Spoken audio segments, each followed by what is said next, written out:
Hello YouTube, Mr. Malin here, and it's that time of day again. It's guided reading today, and today we're going to be looking at another twist on a traditional tale. So it's going to work very similar to yesterday. We're going to have a look at the worksheet and have a go answering the questions. But this time today, I'd like you to have a go at answering them yourself to start with, and then we'll go through the answers at the end. So sit back and relax, have a listen to the story, and then we'll have a go at that worksheet afterwards. Trust me, Jack's beanstalk stinks. The story of Jack and the Beanstalk as told by the giant. This should be an interesting one. People think it's easy being a giant. You get to be rotten, grumpy and loud. You're big and tough. You have gobs of treasure and nobody tells you to behave. Giant life is no picnic though. It's hard to find shoes that fit. My knees hurt from the weight of my huge body, and I'm always hungry. Always. But the worst thing, humans. Humans are part of a balanced giant breakfast. But when you're not eating them, they're a real pain. Sometimes they laugh at me behind my back. They call me horrible names. They ring the doorbell and run away. Ha ha ha. Very funny. This boy named Jack was extra bold. He came up through the clouds one day while I was out gathering a small breakfast. He tricked my wife into feeding him, then hid inside my house. I mean, come on. Would he hide inside a human's house? That's a crime. Well, it didn't trick me. I could smell him. He smelled delicious. Maybe you still smell that kiddie casserole from supper last night. Fee, fi, fo, fum, I said in giant. This means something like, go on home now, I promise I won't eat you. But he stayed in his hiding place, the little rat. After breakfast I took a nap like I always do. Eating makes me tired, and when I did, Jack stole a bag of gold. Humans, nutritious and sneaky. He looks fast asleep. You can see that pool of dribble under his head. Ugh. Sometime later, Jack came back again and again. He tricked my wife into letting him inside. When I came home from picking up a light breakfast, I could smell him. I knew who it was. Maybe you still smell that little dude stew from supper last night. Fee, fi, fo, fum, I yelled. This can also mean, give me back my gold and we'll call it even. I definitely won't eat you. But he didn't come out. I can see Jack poking out. Can you see Jack?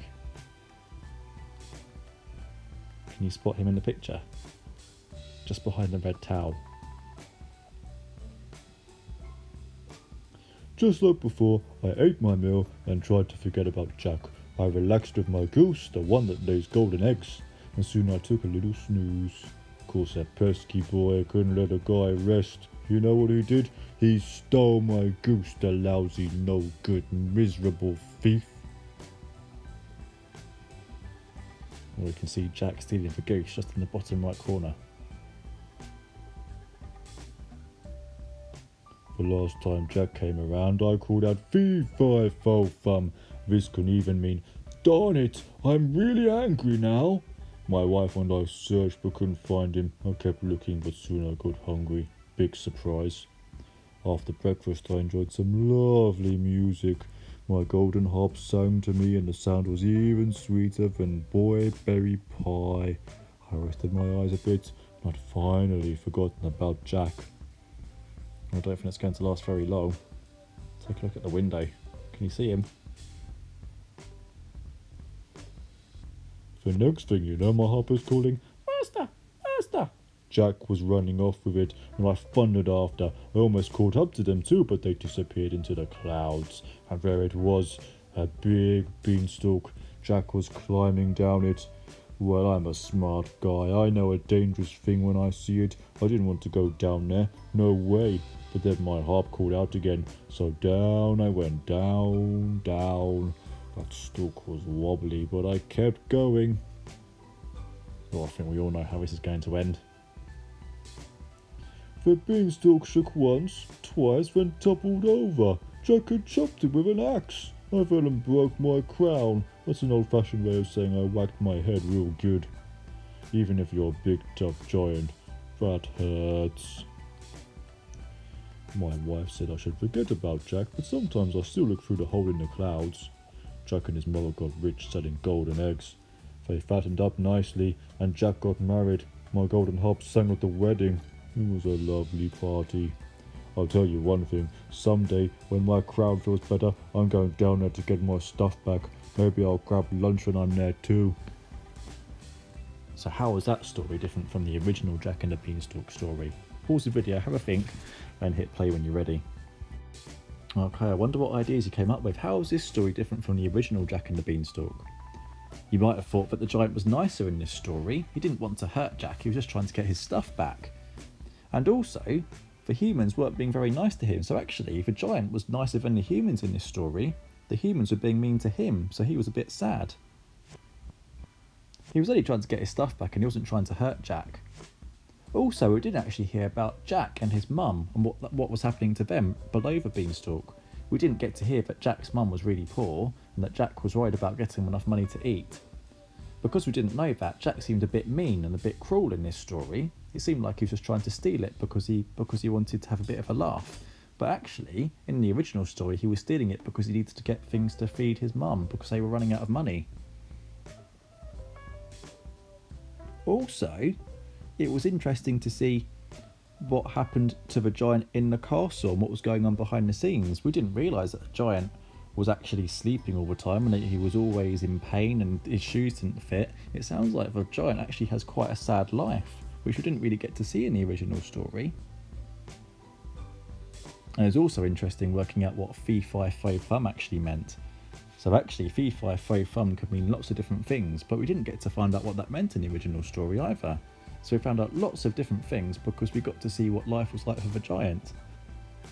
Okay, now that you've done that, hopefully you're ready to have a go at answering some of the questions.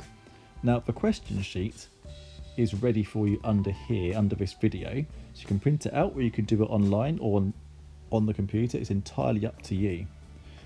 What you can do is you can get the sheet, go back to the start of this video and listen to the story again, and as you're listening to the story, see if you can have a go at answering the questions.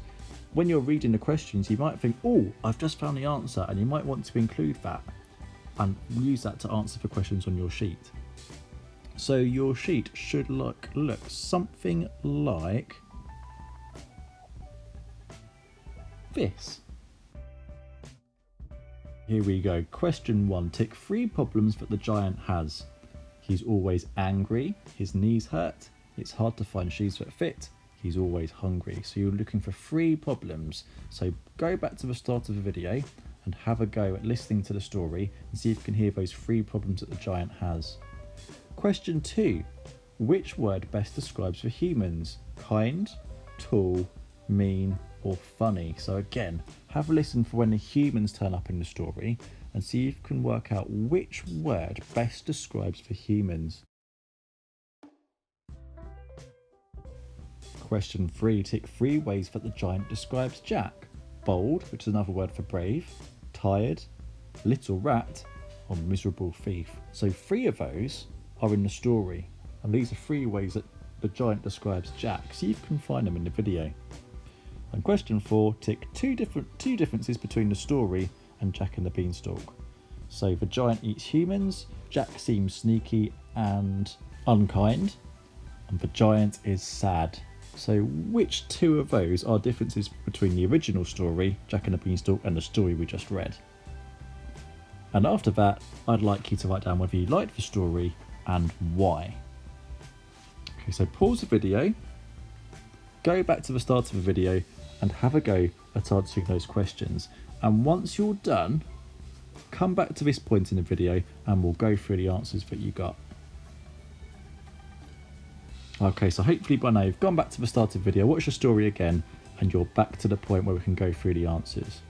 So hopefully you ticked for question 1, his knees hurt, it's hard to find shoes that fit, and he's always angry. Those were the 3 problems that the giant had.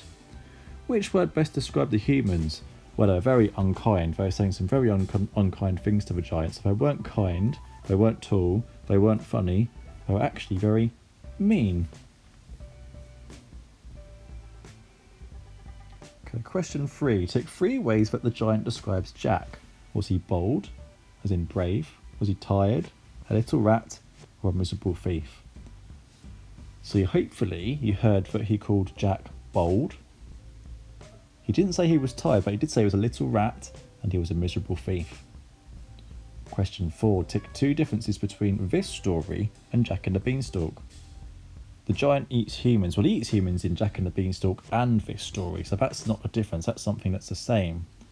Jack seems sneaky and unkind. He did seem sneaky and unkind in this story. Not in the original story, though, so that's a difference. The giant is sad. Well, he was sad in this story, but he wasn't in the original story, so that's another difference. And then, hopefully, you wrote down what you thought of the story. Hopefully you wrote down whether you liked it or you didn't like it. So you might have written, yes, I liked it because the giant was different in this story and he was a lot nicer. Or you might have written, no, I didn't like it because bits of the story were missing, like the bit with Jack and his mum. Whatever you wrote is absolutely fine, as long as you gave a reason for it and explained why. Well done today, Year 2. I hope you enjoyed the story, and we'll be looking at another traditional tale of a twist tomorrow. Until then, enjoy the rest of your day, and I'll talk to you very, very soon. Bye for now.